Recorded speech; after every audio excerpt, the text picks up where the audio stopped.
here comes the card. It's a back-to-back Wheels of Fortune. That does not happen often. After rafting on a barge to Ghent, I took passage on a ship owned by Captain Roos, a Dutchman who once sailed for Spanish slavers. I found a hiding place in plain sight for the Fabergé egg and settled into my duties. All was well, despite two major events. A convoy to Carpathia meant a quarrel in the church, and a discovery that the wool cartel was secretly manipulating the French currency behind the monarchy. Was there anyone not trying to meddle with France's internal affairs? Yet I had greater problems. I was leaning toward reformist ways and carrying a pamphlet of the Psalms written in French. Discovery would be heresy. I wanted to just toss the thing, but every time I considered the act, I felt a dizzy breeze, sending me to sleepwalk through a graveyard where all the headstones had my name. Spooky. Alas, a Papist in the crew, long-faced Jan, seemed aware I'd faltered in my worldly fidelity. Jan had tried to get me outwardly to show devotion, at least exhibit some pretense of my piety, but I balk. I just can't stand the man. Because long-faced Jan so ardently believes, I find myself less inclined. I will show no fealty to a distant pope in Liechtenstein.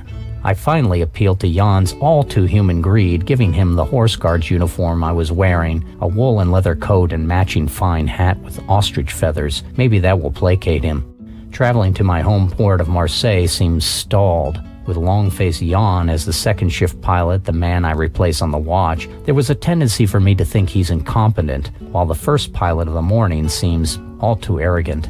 No matter who staffed either position, the truth would remain. Those we replace are idiots. Those who tap us out are braggarts. It's just human nature. But I can shuffle that deck as easy as that flip. All it means is that the last card played by my heuristic has become Ace of Cups. But here's my card flip here, and it's a Pope card. So I would interpret it the fact that the guy actually was looking at me and thinking that I had more reformist ways here, and he doesn't care for that. He says, you've been talking to the crew. You've been nodding along when the captain is reading the prayers in the morning, as if you're not as much a believer as you should be. Well, that's absolutely not true. And here's why I'll take a roll of a 7 on 2 dice, ordinary roll, to see if I can convince him that, no, I'm a pious man. Because I am a pious man. Even if I'm a reformed man, it doesn't mean I'm an atheist. And I rolled that 11. And because I rolled that 11, what happens with that 11? Well, if you've seen some of the other adventures that have gone on, that counts as display of skills in savoir-faire. And we end that encounter. I found Captain Roos praying for a wind with the ship's priest. The calm had made the short trip never-ending. I asked if we might not launch jolly boats and start a tow. He sneered at me. Too many pirates. Roos eyed my suggestion suspiciously. I turned down his offer of permanent employment. Now I was suspect, ungrateful. He told me to go find honest work as the priest returned to whispering in Latin hymn. I believe that Jesus is a bit too busy for breezes, and his father is someone best left undisturbed. I knew better than to state such humorous opinions. Long-faced Jan joined the prayers. To curry favor or to further diminish me, I couldn't know. I would step away before Roos ordered someone to be whipped. Where is Marseilles? Long-faced and I may have to settle soon our feud at the rudder. And here comes the next encounter. You just keep on going these out and out. If you're going around the table with players, it's not that each player gets an encounter. They resolve them as a group. But the personal events would only affect just one of them. And here comes the next encounter. Got the 3 of Swords.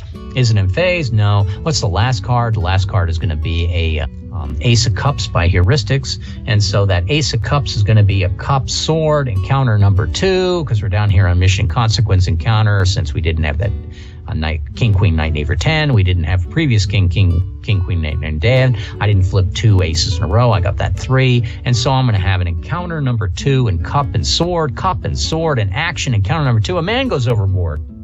Now, I can let him die.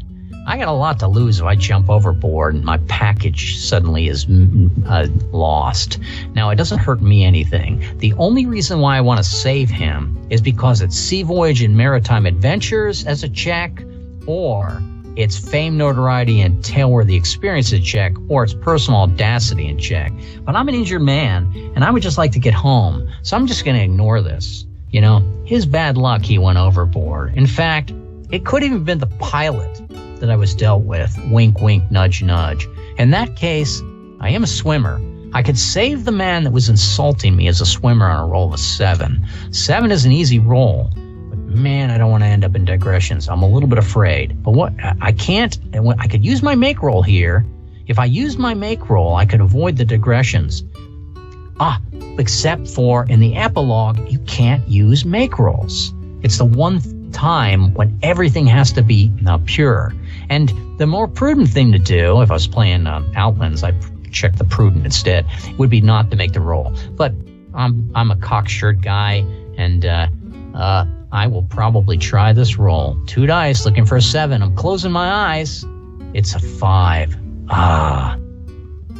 I did not save the drowned man. How bad did it go? Let me see if I have problems with myself. Rolling 2 dice for a 7, and 16.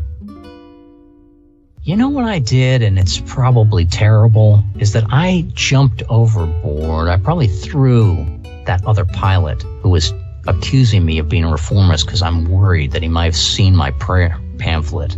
And because he might have seen my prayer pamphlet, I gave him a nice little push. He fell overboard, and I had to jump in after him and make it look like I was going to save him. If I hadn't have done that, they might have accused me. But I didn't save him on that roll of 5, but also on that roll of 16, I saved myself. I could hear the cry, "Man overboard," then a series of whistles. I did not have to wonder who had fallen from the decks. I was wet. I was not the only one. Long-faced Jan could not swim. It was a hunch. As he turned his back on me for a moment just before, I tackled him and pulled both of us tumbling over. His body hit the water first and sank. I swam out from the vessel calling, "Jan! Jan! Jan!" The only one who could testify to the event was the hourglass boy, yet he liked me better. I had a moment before told the lad to go below and bring me a cup of café. In my schoolboy lessons, the monks told me that the coffee I was grounding for them was introduced in Paris by some infidel ambassador. I still prefer the bitter wake-me-up as replacement for the common sailor's English tea. It seems wrong for patriotic Frenchmen to drink from a dog's bowl. Now, that's vicious. And do I want to take a tailworthy experience for a vicious type of action? Not sure I want to do that. Do I want to take personal risk and audacity to go in the water? I can, because what I can do is I can warp it in my mind. And you really, as a referee, it's okay, especially at low levels, to let people have a good chance of checking these. The audacity was murdering this other guy. Nope, he was just a pilot on an unnamed ship traveling between Ghent and Marseilles, and now he is not a problem to me anymore, and I have checked another ignoble. I was eventually pulled aboard. Jan's body was never recovered. His coat became waterlogged and dragged him down. The hat was fished out, but I feigned that I could not bear to look at it. Captain Ruse doubted my story. He knew all the fights brewing on his ship. The hourglass turner vouched for my account, of course. Really, a good lad. I wished I had a coin to give him. Jan slipped or tried to shove me. I dived over to rescue him. It was too dark. It was too rough. Jan could not swim. No one else could refute the testimony. I put my hand on the Latin Bible unflinchingly. The hard part was to keep from laughing or spitting. An accident and a mishap? I was even a hero. Yet all kept their distance. Captain Ruse lost a pilot and could not afford to overrule the ship's master's acquittal to not maroon or not hang me on the spot. Besides, Ruse was a Christian man and would not bear false witness. I wondered if the slaves he peddled were also Christian men. The Bible condones such apparent villainy. My rival was dead. I expected any accusation to die with him. I could live with Captain Ruse's disappointment. I also carefully dried my palm pistol, and I was friendly with a Marine from which to take a fresh pinch of powder. I need not worry. Our journey was nearly ended. The crow's nest called out the lights of Marseilles.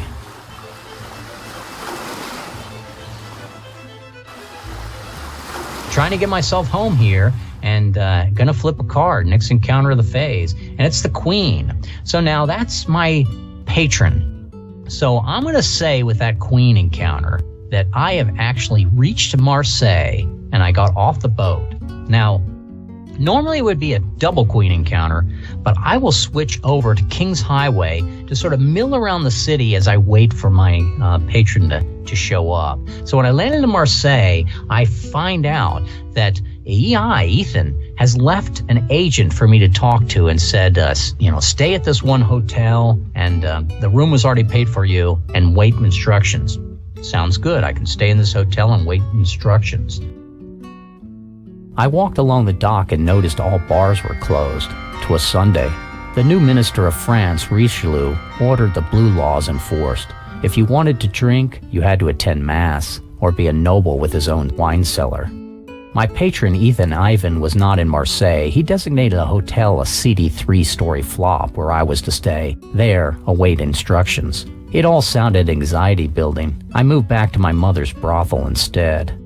I would visit the hotel, watch the comings and goings by day. I offered the designated room to my mother, a franchise near the docks for some of her favored freelance gals. My mind was racing with paranoia. This was my first great expedition outside of my birth city. I'd been to Paris. I saw little of the capital, but did get a nice tour of the Winter Palace.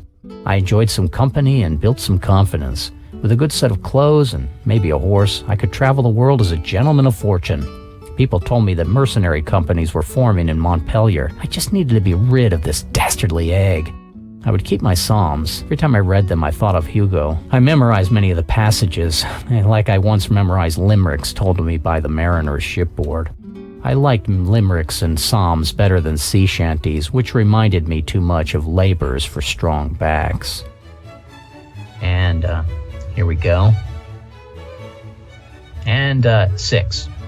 Well, it's a Queen followed by a 6. You guys keeping score? That's a personal event. Let me go back to my personal event tables. Here's one that actually now it's going to be Olde World, and it's a coin. Olde World coin personal event. So I have to demonstrate my aptitude in a role. Now, I look at my skill of my characters here, and I go, what would be an aptitude? Well, merchant would probably be a good one to stand out, and literacy. Also, Marseille, I deal with the Dockmaster of Marseille, and he would be a character that I should...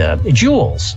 Jules, the Dockmaster of Marseille. He has used me before to go into ships and evaluate whether or not the cargo that they're smuggling. So he tells me, I got a ship in port here. I need you to go into that ship and make sure that they're not hiding cargo. Make sure that the grain packages and the barrels and all that. They say that they're bringing in just a normal wine and vinegar. But I think they're also bringing in some additional wool cloth. So find out if they are.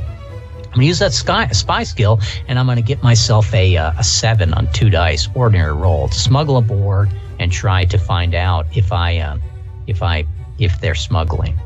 And I rolled a 7. Enough is enough. You don't need anything better than that. And this is maritime management for me, the fact that I'm helping out the Dockmaster in Marseille.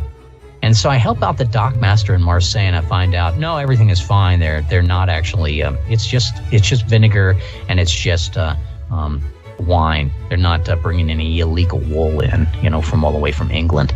And so I could, while I'm aboard, try to steal something, but I can't double check ignobles. Because I checked the Sea Voyages training in maritime management for this, I cannot immediately say that I checked the treasures. Now, the referee can be generous and sometimes say, well, it's the battle and then it's the aftermath. But usually I just say 1 encounter, 1 check of ignobles per 1 card flip is the most. And as you go up in levels, these ignobles get harder and harder to check. Me going into a ship on orders of the Dockmaster at level 5, and it ain't going to cut it. I would have to become the Dockmaster and stop, a dozen illegal cargoes from coming in, for instance, to get that same check. Jules Lucas had been the High Dockmaster of Marseille since his father passed. He inherited the position as the latest of 5 generations. If he had kids of his own, he would not need me. Jules gave me my first paying job, outside of the little I earned at the monk's school. I was to tell the Dockmaster when a certain man left a tavern. I did so and earned a farthing. When I showed it to the monk headmaster, I was spanked on the bare behind and the coin was taken. Thereafter, I never discussed wages with third-party outsiders. Even though I had been to sea many times, I enjoyed adventure on a mix of land and sea. In one overnight, I searched 9 ships for smuggled English wool. All were fine. Yet the casks of vinegar and wine had a strange mark. It was not part of the seal or vintner's burn. I copied it down and showed it to the Dockmaster. Before he looked at my paper, he frisked me to ensure I did not steal, or if I did, that he would get a taste. Jules seemed disappointed that I had not taken a trophy, a whalebone rosary or ivory chess piece. I was no longer a child collecting baubles. Jules looked at the mark dismissively. He explained it was Masonic. He saw my confusion and further commented how laborers like to graffiti the sides of crates or barrels with an egalitarian mark, something to show they are not slaves. It means nothing. Men who labor are slaves. Period. The Dockmaster had a jaded view of men and commerce. I would learn more about the Masonic order in due course. I kept the mark, another curiosity, inside my French prayer pamphlet. Flipping us another card here on the Dockmaster. That was my personal event, and here comes a king. So I've had a queen, and I've had a king.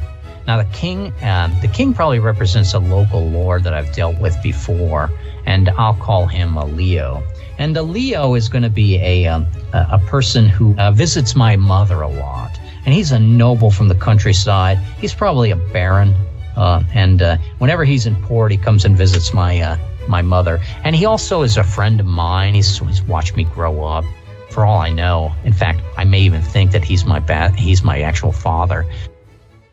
I was idle, watching the seedy hotel front, still no sign of my patron, when I heard a call of my name. Lord Leò greeted me with a hug. I squirmed as I had each time he did so, from when I was first introduced him as a small child. One of my first memories is squirming away from his embrace. He would hold me even tighter when I did so. I kissed him on the cheek when he finally let go. Both of us were smiling. He always gave me money without quid pro quo. Leò is the man I suspect of being my father. My mother would always be coy when I asked, "Is he my dad?" My mother scolded. What is a father? A man who dies or deserts, leaving a family impoverished? Her words gave me pause. I'm a practical man, but also a vicious one. I never counted the number of fathers whose lives I ended, all in the line of duty. What is duty? My mother would have a derisive answer. I stopped visiting a confessor after one told me that I was in danger of committing a mortal sin. Mortal sin. That was at the age of 9. The thought of damnation and to be accused was disturbing, especially since it was the day before that I had in fact knifed and killed on orders. Dockmaster Jules helped me dispose of the body. I will leave some details vague. Jules also warned, a secret for your resurrection. I would have to take this act to the grave. I was taught, even believed though, honor-bound truly to confess. The priests were stern but would absolve. I went to confession at my dormitory at the school. I started with an initial litany of small lies and minor thefts, never reaching the act that pained me. The priest interrupted and accused. That's when I bolted. I left monastic school not to return. My education would continue on ships. Thereafter, I was careful confessing to the priests. I made a code of substitution. Cussing meant killing, and coveting, alas, that was just stealing. Both were taxed a few Our Fathers, which I paid. I also began thinking that I could confess directly to God. Jesus himself seemed a man who could keep a secret. Plus, heaven never voiced any penance. Saved me from having the split and worn pants of genuflecting. You want to see a reverent peasant? Look for leather patches sewn on his knees. So Leò, I met Leò, and Leò sees how I'm doing. Leò has always given me money. You know, the nobles are too rich in their thing. He's a little bit slyer in the fact that my mother doesn't try to con him as much. And so I'm going to pick up a purse of coins from Leò here. Do I need to make a roll for that? No, not always. Not every ignoble needs a roll. Every ignoble would probably need an encounter, but not every ignoble would need a roll. Now that king, the fact that it's not inverted, you look at inversion as inversion is bad. When you get inversion when you're in combat, it's banes. When you get inversions when it's in encounters, they will tend to slant worse.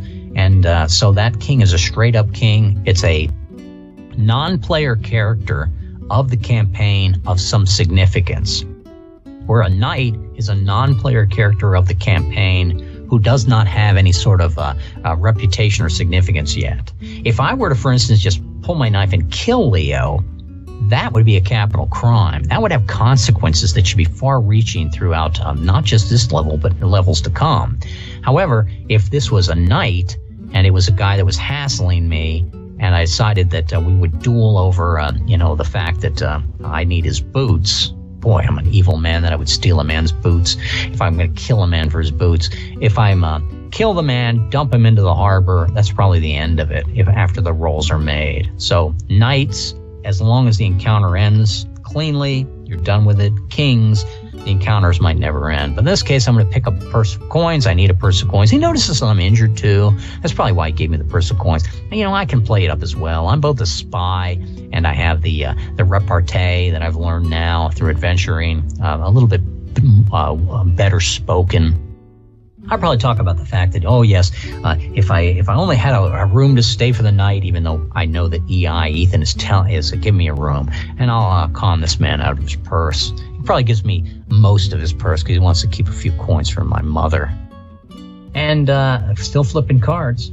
And a queen. Now we're going to immediately say the double queen roll. And you note that queen is inverted, and we've talked about this. Inverted queen usually is going to be a bad card, but I'm using it as a double queen rule to treat it as a 10 to advance the phase, and I'm going to move out successfully. I was getting impatient. I entered the hotel I monitored and asked the custodian if I had any callers. He nodded. Every day. I wonder what that meant. I found out later he was talking about the ladies my mother rotated through the lodging. I had not visited a bawdy house and was trying to be frugal with the money I had got, first from EI and then from Baron Leò. Yet the reminder that I gave my Spartan room over to my mother's whores did make me curious and licentious. I ascended the stairs and heard singing. I opened the door and saw 3 gals enjoying the morning together. They saw me and beckoned. My eye was drawn to a swing. Hung from the rafters, 2 of the girls were holding the suspended ropes as a third sat. Yet instead of a board as a seat, the ladies had connected a basket. Clever girls. My mind reeled a bit at the prospects. In the subsequent 20 minutes, I had never been more terrified and delighted all at once. Good for me. I am no longer wounded. Yay! Or do I need to go through Minister's affairs and heal up? Technically I could, but I'm not going to do it because usually that healing of a wound in a Minister's affairs happens at later level for a higher level character who may be searched.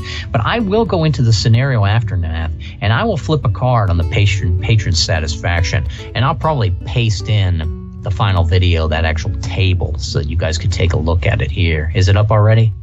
Is it? Or should I wait a second to see if it gets up? Okay. Yes, you're the miracles of post-editing. That table will show you that all I need to do is flip a card, and anything but an inverted rod and EI is satisfied that I got the egg. I eventually found Ivan gambling and drinking and boasting. By now I was broke, having spent far too many of my coins asking for favors or making inquiries if anyone knew of a dead Russian. I confronted him, a bit angry to find him alive. Worse, he didn't even recognize me. I pulled out the prize, wide open for all to see. I placed it as ante in a pot of a 3-card poker game he was playing. Ethan removed the item, kissed the egg, and put it in a pouch that he carried. He seemed dismissive. He didn't even want the prize. He handed me what was left of his purse after he bought drinks for everyone there. I did not desire mine. Sunday blue laws for a Tuesday. Ethan stood and seemed sad at my mood. He asked if I'd like to go down to the docks and brawl drunks. The boatswain would pay us each a farthing, even a full penny a man, that we cudgeled and carried to a departing ship. I shook my head and left. Nobles. I do doubt their superiority. For every Lord Leò, there was 100 EIs. I had more in common with the lower caste, men like Dockmaster Jules, Adam Ivan, or even Lord High Mayor Flambeau. Now let that sink in for a moment. Well, I can call that either one of 2 ways, and both of them are just but ugly. I was hoping that EI, because he had some connections to the water and local connections, that I could have walked away from this mission conning him out of a Corvair or Cog or some other ship that would improve my station, but I just flipped an inverted freaking rod, which is the only cards, 1 and 8. Now, you also got all the majors. No, the majors wouldn't count, so they would have their own table, 1 and 8, that less than that. And I flipped that bad event. I did all of that work, and I turned over the Fabergé egg just to have him sort of treat me indifferently. He was only on the adventure, as it said all along, because he's just a foolhardy knave who wants and craves that excitement. And now who knows what he's going to do with the thing, but because I flipped that indifferent reaction, I do not pick up a permanent friend. Friends are very important in freestyle game, because when you get into trouble, you can always stop play in a way and say, well, I'm going to use my friend EI that I got back on level 1. But I'm not going to have that now. With my mission over, I wilded about the docks. I was bored. I invited challenge. But anyone who mentioned the Fabergé egg was congratulating me. I wondered about Johann Hugo, or even my fellow gondolier, the man I split off from in Get. I should have walked to Marseilles with him, not taken to sea. The adventures I might have had. Did Long-Faced Jan deserve to be drowned? How should I know? I did know that somewhere a clever man was probably doing well for himself. Where was that clever man that I would soon meet? Now, do I flip another card to find out what the rival thinks? No. I can, and I can find out whether or not the rival comes after me. And if I were to pursue that a little bit on whether or not I could claim one of 3 different situations that would protect me from the rival. I could claim that I have anonymity, or I have unimportance, or that I'm just not competent enough to be facing the Adam, the rival. In which case, I probably would say Adam is after his brother. He's now got to worry about his brother is actually going to upstage him by having this Fabergé egg. He maybe took notice of me. Remember, we encountered him briefly in the last adventure. And so this is where we would officially say that we have reached the end of the mission, and we're going to go into Administer's affairs. All right, well, it was a mixed result, I guess. It would have been nice to have a patron, the last patron, to enjoy my company to a point where he'd remember my name. But it was a little bit disappointing that when I handed him over the pack, he sort of had forgotten most of what we did, or who he was, or why we were doing this. But it happens. And you take the fact that I'm halfway already to level 2. I'm no longer wounded, and I'm going to go into Minister's Affairs here. Social level of 2. I am a gentleman adventurer. The character's often destitute. Well, I got a little bit of money that Leo gave me, but he has he has his purse of coins. It probably won't last long. He needs to find a patron and better himself. He will be antsy and looking for adventure. Well, that sounds exactly like me. Now, I will flip a card, and the majority of times it's going to generate a mission. And let's see what sort of mission we get here. And here comes the card. It's 7, but it's also an inverted cup. An inverted cup means that I get impressed and taken right out to sea. Someone stepped forward and asked me, was I Henri the pilot? I assume he was another well-wisher, would ask me about the weight of the egg, how I kept it hidden, the typical brush with celebrity. My cause of notoriety was steeply declining. I had not seen nor heard from EI in some time. As I dismissed the well-wisher, told him I was not that fellow, I was struck behind the shoulder blades. The person with the sap was well practiced. When I woke, I was at sea. The press gang even took what was left of my purse, the swines! I seemed destined to be impoverished. I escaped the lash by climbing the rigging. If a man can quickly prove his value, he might expect better treatment, or at least a chance to be fed. Once we got far out and land was less visible, we'd be treated more as crew, though we'd always be prisoners awaiting escape. Was this EI's doing, or a Dom, or Flambeau? Nope, just poor luck. The leader of the press gang was perfumed. The language of the officers aboard was not guttural, more romantic, but certainly not French. I would later discover they were split from a convoy, a relief ship with stores. We were headed for Carpathia. So I'm going to start with Digression C. But I'm going to start with Digression C and then segue into a mission right on the ship. And so, because I'm demonstrating this. But let's do that first roll of digressions first. And for those people who know the digression tables, they're thinking, oh my God, he's a dead man already. Not necessarily, but it's pretty close.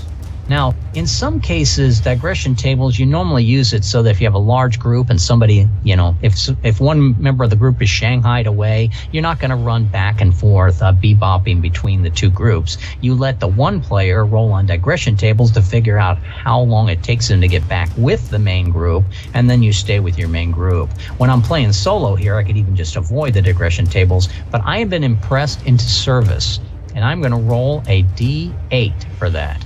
And most of the rolls here are going to be a reroll, and a 3. A 3 is the fact that it's an uneventful completion of voyage. But what happens at the uneventful completion of voyage? I roll a second D8. And I need to clip this in, Digression C. And then I flip another coin, an 8. And that 8 is I escape once port is reached. Of course I'm going to escape once port is reached. There's no telling where I am in the old world here. I could be up in Amsterdam. I could be all the way over in Liechtenstein after I escape. And here comes my next roll as well. And it's a 7. So I rolled a 3, uneventful completion of voyage. I rolled an 8 for escape at port, and then I rolled a 7. I am lost in foreign lands, and that's the way I'm going to start this. I'm going to look for my mission of foreign lands. I'm going to put myself over in Carpathia, over by Bern. And remember how we had that convoy take all right? Now, I don't speak probably the dialect there, which would be a Serbian dialect, a Russian/Serbian dialect. So I'm in a foreign country I escaped with. Now, I could easily try to do another epilogue and get myself home, but I'm going to see if I can get a mission here in Bern, because this area in here could be a hot spot as well, especially since we talked about the Belgrade Abbey, that the Liechtenstein was sending a convoy around to Bern to perhaps even blockade the port of Bern. And when maybe I was even shanghaied, impressed into service by a supply ship that was coming to this area. So I escape at Bern. And I'm going to find out what's happening at the Belgrade Abbey. And I'm just going to generate myself a mission here related to that right on the fly. And here comes the cards as I flip them for the mission. And we have first card flip of the mission is the Patron. And it's a 2 of swords. So who is the Patron? I just look it up. And the Patron is going to be 2 of swords is going to be, and is it inverted? It most definitely is. It's going to be an abbot, a friar. Oh gosh, it's just, sometimes Cutlass is just perfect. So I got a friar in Bern is going to recruit me. What does he want me to do? 3 of cups. It's going to be, is he upside down? No, he's going to need me to provision. I knew from impressing men myself how to act when impressed. The first step is to gain trust by hard work. I volunteered for easy tasks, knowing dangerous ones might be assigned for sport. Yet the ship here had a purpose and lost a previous crew. Only a few loyalists supported the captain. He was a member of that clergy, that was certain. If Carpathia was truly our destination, Bern, we would not be involved, hopefully, in any naval action. The ship had guns, but not a single gunner. I showed the master of arms I could handle a 12-pounder, then taught him how to fortify the mount on the front mortar. After that, I was a trustee on this prison ship. As we reached Bern, supplies were unladen. I was about to run when Friar Francis approached me. He remembered me as I did him. You are French, correct? I nodded yes.